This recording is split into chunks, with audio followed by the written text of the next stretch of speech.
రోజు అమ్మగారు ఇంటికి తిరిగి వచ్చేస్తాలు. Honey I'm coming. హనీ, ఊరు నుంచి చాలా రోజుల తర్వాత మన ఇంటికి వెళ్తున్నాం కదా. పాపం సీత ఒక్కరితే ఉంది, ఏం చేస్తుందో ఏంటో.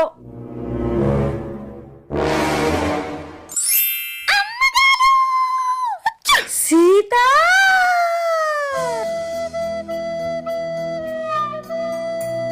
మీరేంటో మీ విధానాలేంటో ఇప్పటికి నాకు అర్థం అవరో బాబు. అవునే సీత, నేనంటే మా ఊరెళ్ళి వస్తున్నాను, నువ్వెక్కడి నుంచి వస్తున్నావు?